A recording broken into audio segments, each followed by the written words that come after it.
Do you remember the crystal radio you built? It had no batteries, no plug, and no power, and it pulled music straight out of the air. You built it yourself. A coil of wire, a piece of crystal, and $2.50. That was all it took. You were 10 years old and your parents thought you were asleep, but you were lying in the dark listening to a radio station that ran on nothing. That was the crystal radio, and every boy who built one remembers the exact night it worked. Before we dive in, hit subscribe and drop a comment letting us know where you are watching from. You did not understand how it worked. Not really. Not the way your science teacher would have explained it with words like inductance and impedance and demodulation. You understood it the way a boy understands anything, by doing it. You wound copper wire around a cardboard tube, tight, even, turn after turn, keeping the coils close together, counting them because the instructions said to count them, even though you lost count at 40 and started over twice. You mounted the tube on a wooden base. You connected the variable capacitor, the tuning knob, with its half moon of metal plates that meshed together when you turned the dial. You soldered the germanium diode into the circuit. The 1N34A, a tiny glass cylinder with a stripe on one end, no bigger than a grain of rice, that was somehow the most important part of the entire thing. And you connected the earphone. That single crystal earphone, white plastic, shaped like a hearing aid with a wire so thin it looked like thread. And then you needed an antenna, a long one, as long as you could make it. You took a spool of wire, 20 feet, 40 feet, 70 feet if you had it, and you ran it out your bedroom window. You stretched it across the backyard to the fence or the clothesline pole or the branch of a tree. You tied it off with a knot and ran back inside and closed the window on the wire, hoping your mother would not notice the thin copper line running from your bedroom window to the elm tree in the backyard. Some boys did not have a backyard or a tree. They clipped the antenna wire to the metal bed frame, to the window screen, to the finger stop on the rotary telephone, to the radiator, and the radiator worked best because it was grounded and it was metal, and it ran through the whole house like a secret network of antennas hiding inside the walls. You clipped the ground wire to the cold water pipe under the bathroom sink, or to the screw on the electrical outlet plate, which was dangerous and which nobody told you was dangerous because it was 1963 and nobody told boys that anything was dangerous.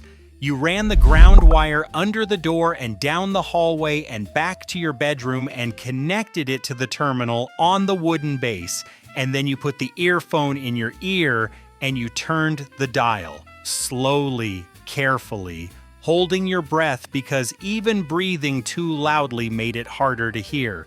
The dial moved through static, through silence, through more static, and then there, faint, thin, like someone whispering from very far away. A voice, a song, a disc jockey saying the call letters of a radio station that was broadcasting from a tower somewhere in your city, sending invisible waves through the air and through the walls and through the wire on your windowsill and through the copper coil on the cardboard tube and through the germanium crystal and into your ear. Without a battery, without a plug, without a single watt of electricity from anything in your house, you were hearing music that ran on nothing. That was the magic of the crystal radio. Not that it was good, it was not good. It was terrible. The sound was faint, so faint that you had to cup your hand over your ear to block out the ambient noise of the house.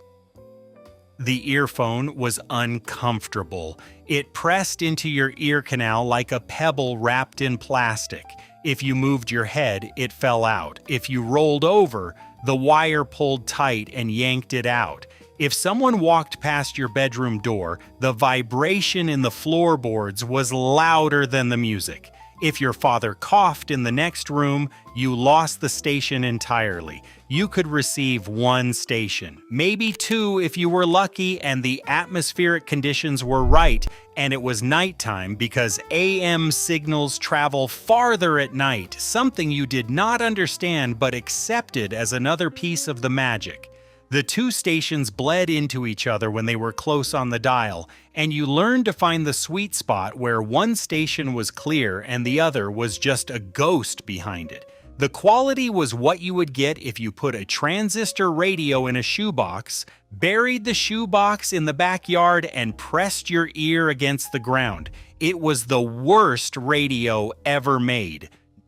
No volume control. There was nothing to control because there was no amplification, no speaker. The signal was too weak for a speaker, no tuning indicator. You found the station by feel, by turning the dial a fraction of a millimeter at a time until the static thinned and the voice came through. No bass, no treble, just a thin, reedy, ghostly whisper of sound that came from a transmitter miles away and arrived at your ear, having lost everything except the bare fact of its existence. It was the worst radio ever made, and it was the greatest thing you ever owned, because you made it. You built it from parts that cost $2.50, and it worked. It pulled music from the air with no power at all, and that was not technology. That was sorcery. That was the moment you understood that the air around you was full of invisible things, voices, music, information, flying through your bedroom at the speed of light, passing through walls and windows in your own body, and all you needed to catch them was a coil of wire and a crystal and a willingness to listen. The kits came from everywhere. Allied Radio in Chicago sold one for $2.50. A small cardboard box with a picture of a boy wearing headphones and a look of absolute wonder on his face. Inside the box, a wooden base about the size of a paperback book, a cardboard coil form, a variable capacitor with metal plates so thin they looked like they would bend if you sneezed on them, a germanium diode in a tiny glass envelope, a set of Fani stock clips, those spring-loaded metal terminals that you clamped the wires into and that pinched your fingers every single time, drawing a thin line of blood across your thumb that you wiped on your jeans without stopping because the radio was almost done and blood was not going to slow you down. An earphone, a set of instructions printed on a single sheet of paper folded into quarters with diagrams that looked simple until you tried to follow them and realized that the person who drew them had never met a 10-year-old. You built it on the kitchen table, or in the basement, or on the floor of your bedroom with the door closed because your sister would not stop asking what you were doing. The smell of solder, that sharp, metallic, slightly sweet smell that would follow you for the rest of your life and that you would recognize instantly 40 years later in a hardware store, filled the room.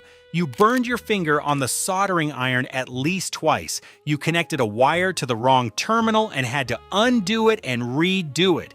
The instruction said, connect the antenna lead to terminal A, and you spent 10 minutes trying to figure out which terminal was A because the labels on the wooden base did not match the labels on the diagram.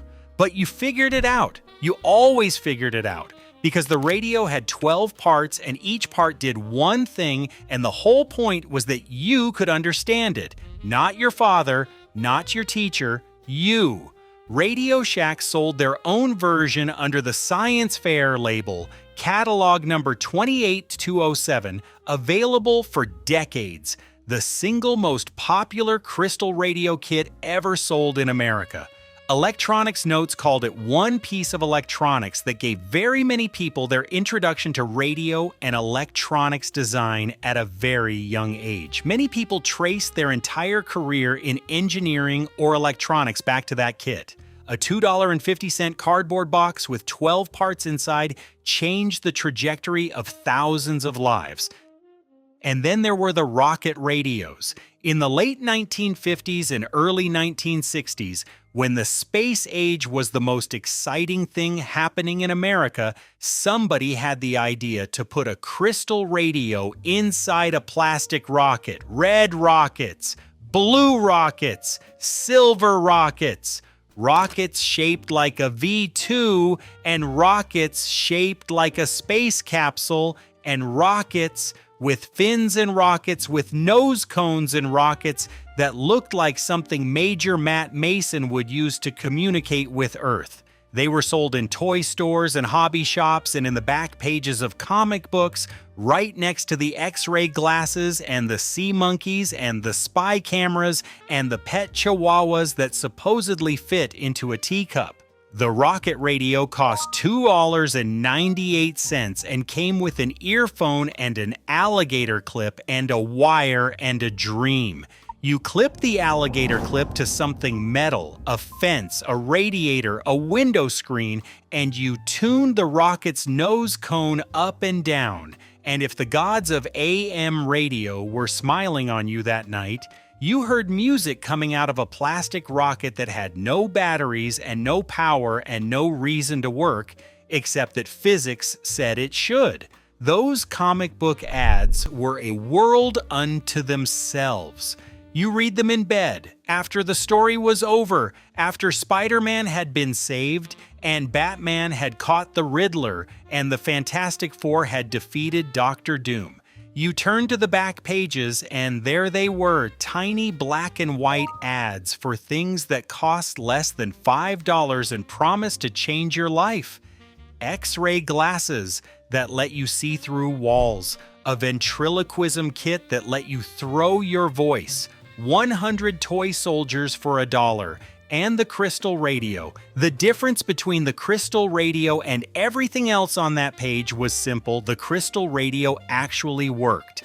The X-ray glasses did not let you see through walls. The ventriloquism kit did not let you throw your voice. The toy soldiers were an inch tall and made of plastic so thin they bent if you looked at them. But the crystal radio, the $2.50 crystal radio that came in a flat cardboard box with 12 parts and a folded instruction sheet, that crystal radio pulled music out of the air. It was the only honest product on the entire page. Here is what nobody tells you about the crystal radio, and what matters more than the coil or the diode or the antenna. It was the beginning, not of radio. Radio had been around for 60 years by the time you built your crystal set. It was the beginning of you. The boy who built a crystal radio in 1963 was the same boy who walked into an Allied radio store 6 months later and bought a 1-transistor radio kit. 1 transistor, 1 battery. And suddenly the sound was 10 times louder, and you did not need 70 feet of antenna wire anymore. You could hear 3 stations instead of 1. That transistor kit cost $4. It was the second step. The third step was the Science Fair 100-in-1 electronic project lab, the famous box with spring terminals and 100 projects inside, a crystal radio, a Morse code oscillator, a burglar alarm, a siren, an amplifier. You built them all, and each one taught you something new about how electricity moved through wire and what you could make it do. The fourth step was a Heathkit shortwave receiver, soldered together on the basement workbench over a weekend, following a manual that was thicker than your science textbook. When you turned it on and heard a voice in German coming from across the Atlantic, you understood that the world was bigger than your street and that a boy with a soldering iron could reach it. The fifth step was a ham radio license at 15. You studied Morse code.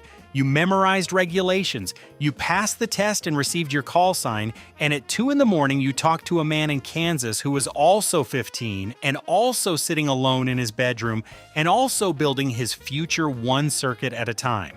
The sixth step was engineering school or the Air Force or a career at IBM or Bell Labs or Hewlett-Packard, or the company where you spent 40 years designing circuits that did things the crystal radio could not have imagined. But every circuit you ever designed, every one, started with a coil of copper wire around a cardboard tube on a kitchen table in 1963. The crystal radio was the front door to that life. It was the moment you understood that electricity was not scary. It was beautiful, it was logical, and it could do things that felt like magic if you knew how to arrange the parts. And the front door is gone now. No child builds crystal radios anymore. Not because the parts are unavailable. You can still buy a germanium diode and a spool of wire for less than what a crystal radio kit cost in 1963. Not because the technology stopped working. The physics has not changed. Radio waves still travel through the air at the speed of light, and a germanium diode still rectifies an AM signal the same way it did in 1920. The crystal radio still works. The problem is that there is nothing left to listen to. AM radio is dying, not slowly, not gradually. The stations are shutting down. The frequencies are going silent. The pop stations that you tuned into at midnight, the stations that played the Beatles and the Rolling Stones and the Beach Boys and the songs that made you feel less alone at 11 o'clock at night in a dark bedroom with an earphone pressed against your ear, those stations moved to FM in the 1970s. And the crystal radio cannot receive FM. The crystal radio was designed for a world where AM was king, where every city had a dozen AM stations competing for your attention, where a 50,000-watt clear channel station in Chicago could reach a boy in Iowa lying in bed with 70 feet of wire strung to a tree. That world is gone. AM is a wasteland now. Talk radio, religious programming, automated playlists, infomercials. There is nothing on AM at midnight that would make a 10-year-old press a crystal earphone into his ear and hold his breath. The magic is not in the radio. The magic was always in what it received, and what it received has moved to frequencies the crystal radio cannot touch. The kits are gone too. RadioShack closed its last stores. Allied Radio was absorbed into other companies decades ago and exists now as an industrial electronics supplier that has nothing to do with boys in basements. The Science Fair brand exists only in the memories of men who built their first circuit on a wooden base with Fawny stock clips that cut their fingers and drew blood that they wiped on their jeans without stopping. The rocket radios are collector's items now. $150 for a plastic rocket that cost $2.98 in 1962, and that a boy clipped to a fence and tuned with the nose cone and heard music from space. And the back pages of comic books no longer sell crystal radios next to X-ray glasses and sea monkeys. They do not sell anything at all because the comic books themselves are digital now, and there are no back pages, and there are no ads for $2.50 dreams, and there is no boy lying on his stomach on the bedroom floor reading the fine print wondering if a crystal radio really works. But here is the thing, you remember the night. You remember the exact night. You were in bed and the house was dark and the earphone was in your ear and you turned the dial slowly and the static parted like a curtain and behind it was a song. You do not remember the song. You might not even remember the station, but you remember the feeling. The feeling of hearing something that came from nowhere, powered by nothing, built by you, received through a wire that ran out your window to a tree in the backyard. You remember the feeling of lying in the dark, 10 years old, listening to music that your parents could not hear, in a world that your parents did not know about, through a device that you had made with your own hands for $2.50. That was not a radio. That was a door. And you walked through it. And everything that came after, every circuit you built, every kit you soldered, every radio you tuned, every career you chose, started on that night, in that bed, with that earphone and that impossible, beautiful music from nothing but wire.